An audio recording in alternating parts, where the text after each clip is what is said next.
Glen Beck of Fox News, appearing as a guest on the network's morning program, had this reaction to President Obama's decision to meet with Crowley and Gates. That a beer fest is unbelievable. Why? That is why? Yeah, why? For a teaching lesson, some sort of a who needs to learn what here? This president, I think, has exposed himself as a guy over and over and over again who has a deep-seated hatred for white people or the white culture. I don't know what it is. You can't say he doesn't like white people. David Axelrod's white. Rahm Emanuel's his chief of staff are white. I think 70% of the people that we see every day are white. Robert Gibbs is white. I'm not saying that he doesn't like white people. I'm saying he has a problem. This guy is, I believe, a racist. Look at the way, look at. A senior vice president at Fox News said that Beck was expressing his own opinions and his own views, not those of the Fox News channel. And the White House had no comment. Matt. All right, Ron, thanks very much. Ron Allen in Cambridge for us this morning. Michelle Malkin is a conservative columnist, blogger, and author of Culture of Corruption, Obama and his team of tax cheats, crooks, and cronies. Michelle, good morning. Good morning, Matt. What's the book about? Well, I think that you can judge a book by its cover, On that particular case, I'll get to that in a second.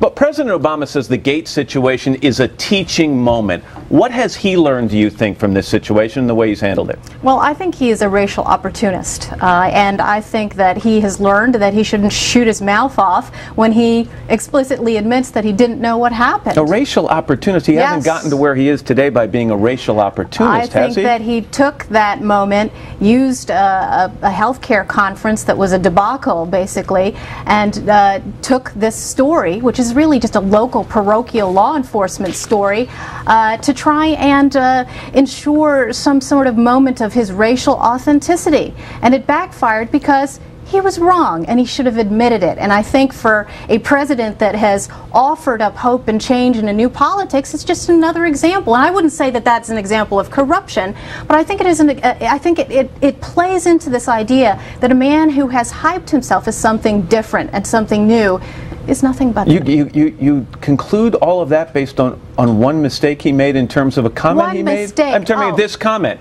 This particular comment sets that entire scenario up for you? I think it's clear that that was a calculated move. Everything that this president does is kabuki theater. You think this was a planned question and answer? Absolutely do. And the way he handled it and the fallout from it was something he was looking for? I think that he overestimated the power of his authenticity in America. And it's just another example of a botched failure, and that's what I filled Culture of Corruption with. Sonia Sotomayor was cleared this week by the Senate Judiciary Committee. It was pretty much a party line vote, 13-6. Lindsey Graham was the only Republican voting in her favor. Yes, no surprises, fait accompli. After the last election, it was said the Republicans need to broaden the tent. They need to reach out to minorities, reach out to Hispanics.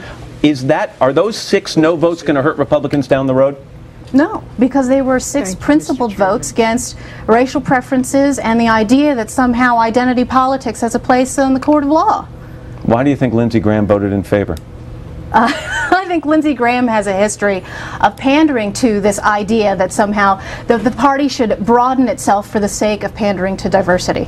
Let me ask you about your book. In it, I mean, clearly we know by the title where it goes. You take on Michelle Obama. I certainly do. In this book, you call her the first crony. Yes, I do. Why?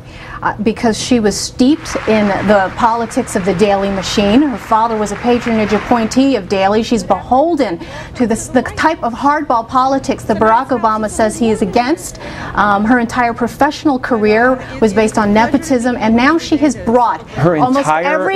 Wait. That's a very broad comment. Her entire professional career. That's right. Read chapter 2, and you will find that despite her Princeton thesis, where she whined and moaned about the old boy network and how she couldn't get ahead because of her skin color, in fact is a farce, because it was one of those old white boys who put her in that position in the first place. And now this team of Chicago cronies, Susan Scherr, Valerie Jarrett, David Axelrod, and a lot of these bundlers that Obama had condemned are now installed in both the West Wing and the East Wing. They're ruining our economy, and I think that the book shatters the entire era of hope and change. Now, he helped kill it in a 6-month period, but we've documented it very clearly. Every inch of this administration is rife with corruption and cronyism, and it's about time they looked in the mirror and admit it. A lot of comments there. This is Today on NBC. We'll be back.